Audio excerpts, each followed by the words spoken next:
আসসালামু আলাইকুম। সবাইকে টেলকো আইসি বিলিং সফটওয়্যারে স্বাগতম জানাচ্ছি। এই ভিডিওতে আমরা আলোচনা করব হচ্ছে যে রিপোর্ট মেনুর মধ্যে হচ্ছে যে client list of BTRC, client status report, activity log এই কয়েকটা মেনু নিয়ে আমি আলোচনা করব। ক্লায়েন্ট লিস্ট অফ বিটিআরসি হচ্ছে যে রিপোর্টটা আপনারা হচ্ছে যে বিটিআরসি তে জমা দিতে হয় প্রতি মাসে, এটা হচ্ছে যে ওই রিপোর্টটা।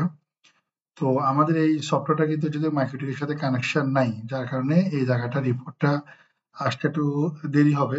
তবে আমি এটা আপনাদেরকে বলি, সেটা হচ্ছে যে ক্লায়েন্টের এই যে রিপোর্টটা এবং যে বর্তমান যে বিটিআরসি যে আপডেট যে পলিসি, তার সাথে প্রতিনিয়ত আমরা এটা আপডেট করে থাকি।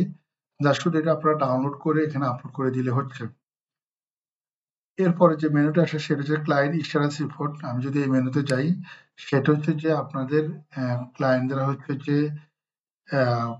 অলরেডি নতুন ক্লায়েন্ট কতজন এই মাসে আসলো, অথবা হচ্ছে যে ক্লায়েন্ট কতজন চলে গেল, এই স্ট্যাটাসটা হচ্ছে যে আপনারা এই রিপোর্ট থেকে খুব সুন্দরভাবে দেখতে পারবেন। তো এটাও আপনাদের হেল্প করবে। আর এরপরে যে মেনুটা আছে সেটা হচ্ছে আপনার অ্যাক্টিভিটি লগ।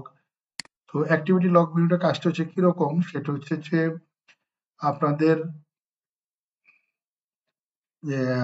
যদি আপনার রিসেলার থাকে বা অফিস স্টাফ থাকে, তাদের প্রত্যেকের কার্যাবলী অথবা আপনার কে কি কাজ করতেছে সফটওয়্যারে সর্বশেষ 40 দিনের এখানে রিপোর্ট থাকে, সেটা আপনারা এখানে এসে দেখতে পারবেন। তার শুধু এখানে এসে আপনার শোতে ক্লিক করবেন, শোতে ক্লিক করলে আপনারা দেখতে পারবেন এটা কোন আইপি থেকে করছে, কে করছে না করছে, আগের কি অবস্থা ছিল, বর্তমানে কি অবস্থা, সব রিপোর্ট এখানে খুব সুন্দর মতো চলে আসছে এই লগের মাধ্যমে। তো আমরা একটা ভিডিওতে 3টা বিষয় আলোচনা করছি, 3টা বিষয় কানেক্টেড। আপনাদের আশা করি এটা খুব হেল্প করবে। এই যে আমার ক্লায়েন্ট লিস্ট বিটিআরসি, এটা যেটা নিয়ে আলোচনা করলাম সেটা সুন্দর মতো চলে আসছে। আপনারা চাইলে এটা হচ্ছে যে ডাউনলোড করে যা শুধু বিটিআরসি তে ফাইলটা আপলোড করে দিলে হবে। সবাইকে ধন্যবাদ ভিডিওটা দেখার জন্য।